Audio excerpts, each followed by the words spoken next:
ঠিক আছে, একটা অত্যন্ত গুরুত্বপূর্ণ কেস আমি আপনাদের সামনে তুলে ধরতে চাইছি। মিস্টার বাসুদেব সামন্ত, মিস্টার ভূদেব সামন্ত, উনি আমার পাড়ারই বাসিন্দা। এখানে উনি আমাকে দেখাতে এসেছিলেন। তো ওনার মেন কমপ্লেন ছিল ফ্রোজেন শোল্ডার আর কনস্টিপেশন। সিলেকশন করেছিলাম লাইকোপোডিয়াম। ওনার ছিল মানে মেন ক্যারেক্টারিস্টিক ফিচার ছিল যে ওনার desire for warm food, desire for sweet এবং desire for meat, suppression of skin disease, এই দুটো সিমটমসের উপরেই আমরা দুটো সিমটমস এবং এই জেনারেলি সিমটমস।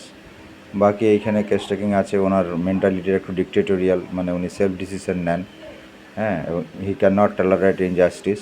তো এই মাইন্ড সিমটমস এবং জেনারেল ডিজায়ারের উপরে আমরা কিন্তু কোনো স্পেসিফিক মেডিসিনে যাইনি। ওনাকে জেনারেলিটিজের উপরে আমরা কেস টেকিং করে লাইকোপোডিয়াম 0-2 দিয়েছিলাম। সাধারণত এই ধরনের কেসগুলোতে আমরা জয়েন্টের উপরে যে ধরনের ওষুধগুলো কাজ করে, যেমন লাইকোপোডিয়াম, ব্রায়োনিয়া, রুটা, হ্যাঁ, এই ধরনের ওষুধগুলো আমরা সাধারণত হোমিওপ্যাথরা এক কথায় দিয়ে দিই। কিন্তু না, যদি আমরা ঠিক মতো করে কেস টেকিং করি তাহলে কিন্তু রোগী প্রকৃতই উন্নতি হয়। ওনার ফ্রোজেন শোল্ডারটা কিছুটা কমেছে, কনস্টিপেশনটা ওনার এখনও আছে। তো পরবর্তী ওষুধ আমি লাইকোপোডিয়াম 3, 4, 5 ওনাকে আজকে প্রেসক্রাইব করলাম। শুনে নেবো ওনার কাছ থেকে এই 15 দিনে ওনার কী ইম্প্রুভমেন্ট হয়েছে। বুধেবাবু, আপনি বলুন। আমি এই ফ্রোজেন শোল্ডারের কষ্টটা গত 3.5-4 মাস থেকে ভুগছিলাম।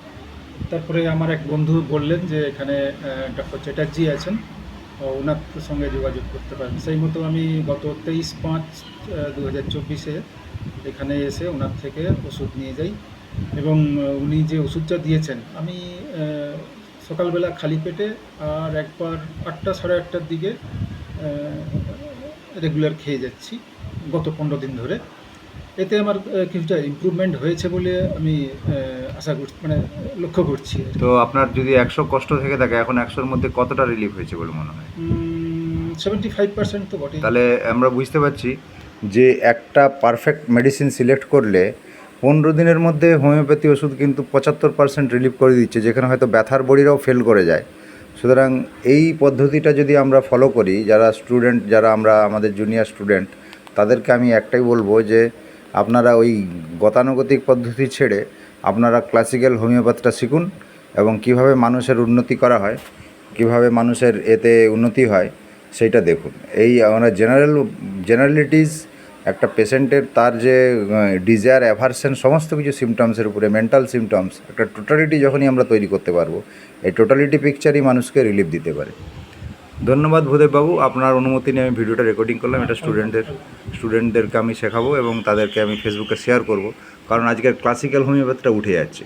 মানুষ এই গতানুগতিক, আজকে আমার চেম্বারে হয়তো রোগী কম, আমি সময় দিতে পারি না, কিন্তু ক্লাসিক্যাল এই গেলে একটা এখন পেটেন্ট বেরিয়ে গেছে, মানে আপনাকে একটা ব্যথার ওষুধ আমি দিয়ে দিলাম, দিলে ব্যথাটা কমিয়ে দিলাম, ভাবলে খুব ভালো ডাক্তার। নট দ্যাট, কিছু কিছু রোগ আছে তার সব পিরিয়ডের সময় লাগে, সেই সময়টা অবজার্ভ করতে হবে এবং সেই সময়টা কিন্তু ওষুধ যদি সিলেকশন হয়, আপনি 10-15 দিনের মধ্যেই ক্রনিক ডিজিজে পেশেন্টের ইমপ্রুভমেন্ট পাওয়া যায়। আপনাকে অনেক ধন্যবাদ।